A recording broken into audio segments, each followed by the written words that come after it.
오늘 말씀의 제목은 겸손한 왕의 입성입니다. 예수님께서는 이제 예루살렘으로 들어가십니다. 때는 유월절 전이었기 때문에 명절에 이 명절, 유월절이라는 명절을 지키기 위한 사람들로 예루살렘은 북적였습니다.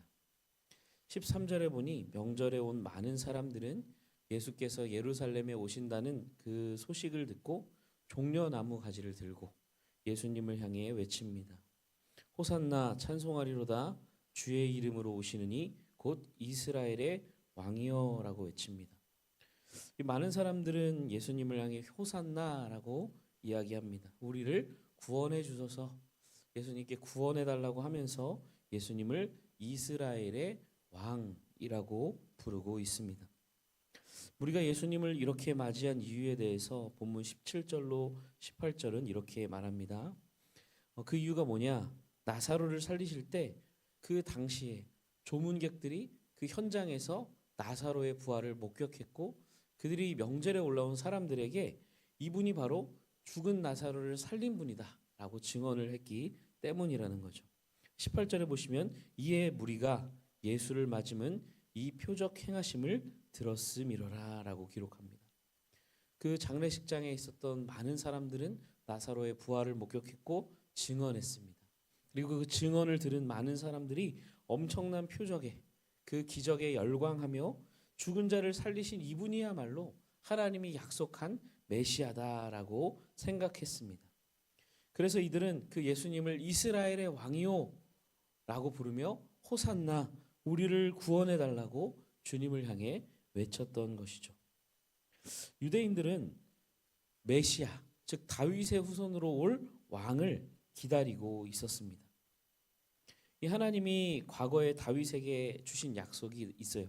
사무엘하 7장에 보면 너의 나라가 영원할 거다. 그리고 너의 후손 중에서 왕위가 끊이지 않을 거다.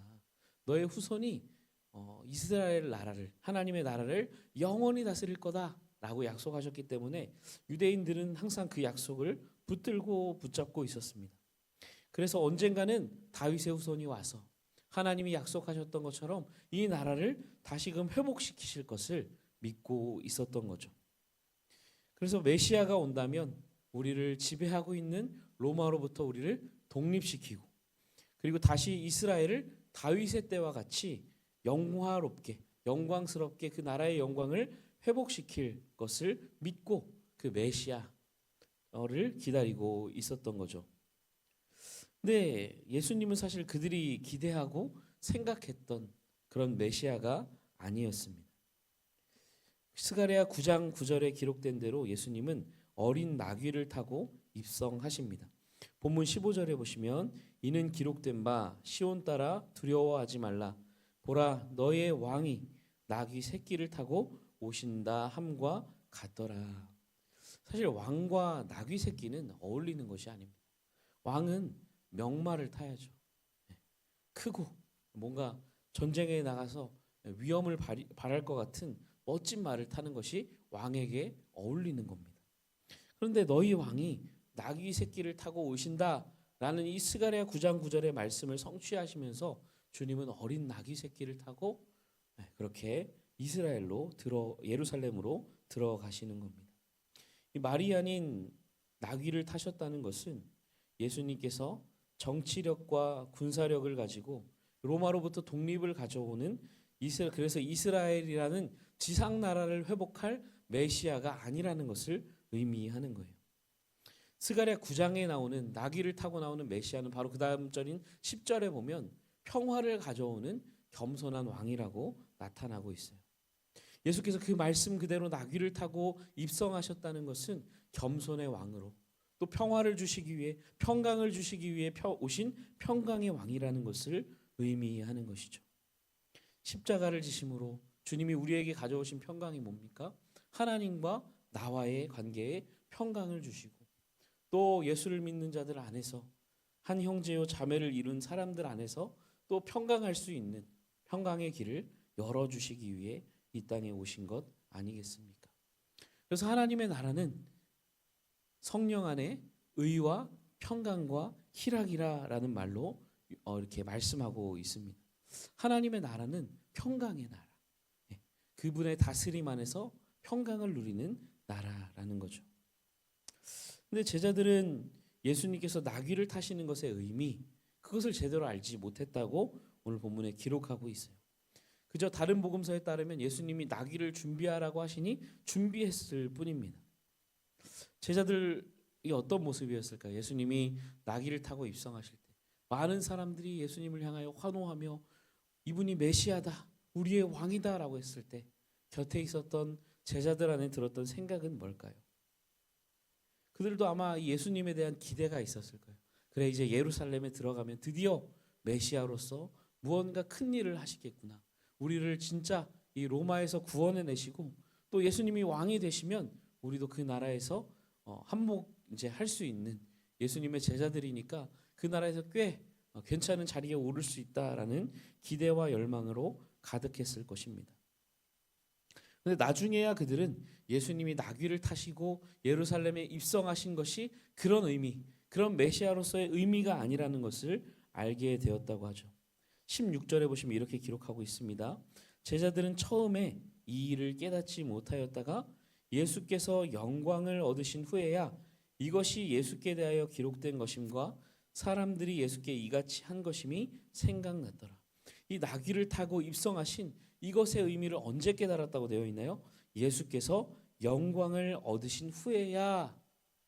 그때는 알지 못하다가 예수님이 영광을 얻으신 후에야 이 모든 것이 의미를 깨닫게 되었다라고 말씀하고 있죠. 예수님이 영광을 얻으신 후는 언제를 말하는 거예요? 예수님이 영광을 언제 얻으십니까? 죽으시고 부활하시고 승천하시고 나서야 그들은 이 의미를 분명하게 알게 되었다는 거죠. 근데 요한복음에서 영광의 때라는 것은 부활과 승천을 포함하지만 주로 죽음하고 밀접한 관련이 있어요. 때, 요한복음에서 아버지의 때, 이런 때라는 표현은 예수님의 죽음과 관련이 있어요. 그렇기 때문에 영광의 때라는 표현도 죽음하고 먼저 가장 밀접한 관련이 있다고 이렇게 할 수가 있습니다. 요한복음에서 예수님이 영광을 얻으실 때는 그러므로 죽음의 때예요. 죽음의 때. 그래서 예수님은 자신의 십자가를 달린다라고 표현하지 않고 들린다라고 표현하세요. 요한복음 3장에 들린다 이런 표현을 쓰세요. 인자도 들려야 하리니. 들려야 하리니. 이 십자가에 달리는 것 자체를 주님은 영광이라 말씀하고 계신 거예요. 죽음의 자리, 비참한 자리가 아니라 그 자리는 영광의 자리라 말씀하시는 거죠. 당시 사람들은 이해할 수 없어요. 어떻게 죄인으로 비참하게 죽는 것이 영광일 수 있습니까? 죄인으로 죽는 게 어떻게 영광이에요? 어떻게 낮은 자리로 내려가는 것이 영광입니까? 근데 그것은 하나님께 순종하는 자리이고 그것을 통하여 구원을 이루실 자리이기 때문에 주님은 그것이야말로 영광의 자리라고, 그것이 바로 영광이라 이렇게 말씀하고 계신 거예요. 근데 오늘 본문에는 다른 영광을 구했던 자들도 있어요. 바로 바리새인들입니다. 19절 말씀해 보시면 바리새인들이 서로 말하되 볼지어다 너희 하는 일이 쓸데없다. 보라 온 세상이 그를 따르는도다 하니라. 이 바리새인들은 예루살렘에 모인 사람들이 다 예수님을 보고 열광하는 거예요. 그러니까 여기에는 저는 체념이 담겨 있는 것 같아요. 체념이 섞인 탄식을 하는 거죠. 야, 다 소용없다. 너희 그렇게 예수를 잡으려고 해도 쓸데없다. 어차피 사람들이 다 예수를 따른다. 이렇게 체념 섞인 탄식을 하고 있습니다. 여기서 무엇을 느낄 수 있습니까? 그들이 무엇을 사랑했는가를 느낄 수 있죠. 그들이 사랑했던 건 뭐예요? 사람들의 관심과 추종입니다. 사람들이 자신을 따르고 추종하고 그래서 자신들의 권력을 계속해서 유지하기를, 기득권을 유지하기를 그들은 바라고 원했던 거죠. 그래서 그들은 전장에 보면 어떻게 돼 있어요?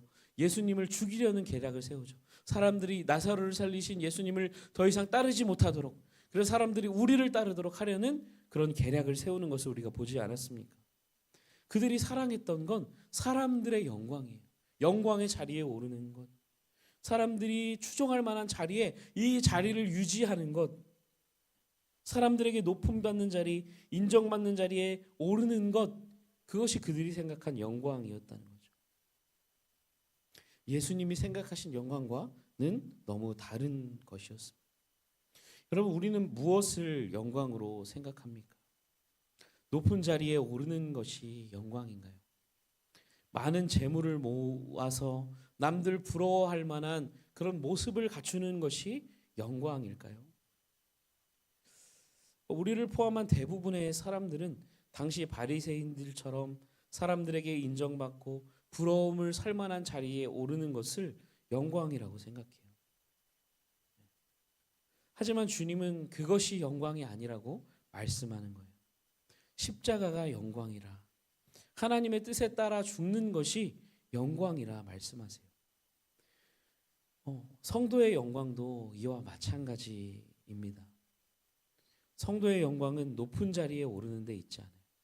세상 사람들이 우러러 볼 만한 사람이 되는 것, 물론 성도도 그런 자리에 오를 수 있고 그것이 나쁘다는 것이 아니라 그것 자체가 성도의 영광은 아니라는 거죠. 목사에게 있어서 영광은 대형교회 목사가 되는 것이 영광이 아닙니다. 근데 다 대형교회 목사님들을 이제 우러러 보게 되는 거죠. 왜냐하면 모든 사람 안에 그런 자리에 오르는 것이 영광이라는 은연중에 그런 생각들이 깔려있기 때문은 아닐까 생각해 봅니다. 주님을 본받아 주님처럼 낮아지고 주님처럼 섬기는 것이야말로 참된 영광입니다. 교회와 주님을 위해 자신을 드리는 이것에 참된 영광이 있고 하나님께서 그런 사람을 알아주시고 높여주시기 때문에 그것이 참된 영광이라고 성경은 말씀합니다. 성도 여러분, 이 세상은 다 지나간다 말씀이에요. 요한일서에 보면 이 세상도 그 정욕도 다 지나가되 이렇게 말씀해요. 그렇기 때문에 이 세상도 정욕도 다 지나가기 때문에 세상의 영광도 언젠가는 지나가는 것이 분명하다는 거죠. 우리가 추구해야 할 것은 지나가 버릴 잠깐의 영광이 아닌 하나님께 인정을 받고 칭찬을 받는 것, 하나님 앞에 영광을 얻는 것에 참된 의미가 있다는 겁니다. 여러분들은 어떤 영광을 얻기 원하시나요? 이 아침에 주님 앞에서 우리가 이것을 좀 생각해보고 주님께 칭찬을 얻고 참된 영광을 얻는 길이 무엇인가 그것을 기억하고 또 주님을 본받아 참된 영광의 길에 이르는 우리 모든 성도님들이 되실 수 있기를 주님의 이름으로 축원합니다.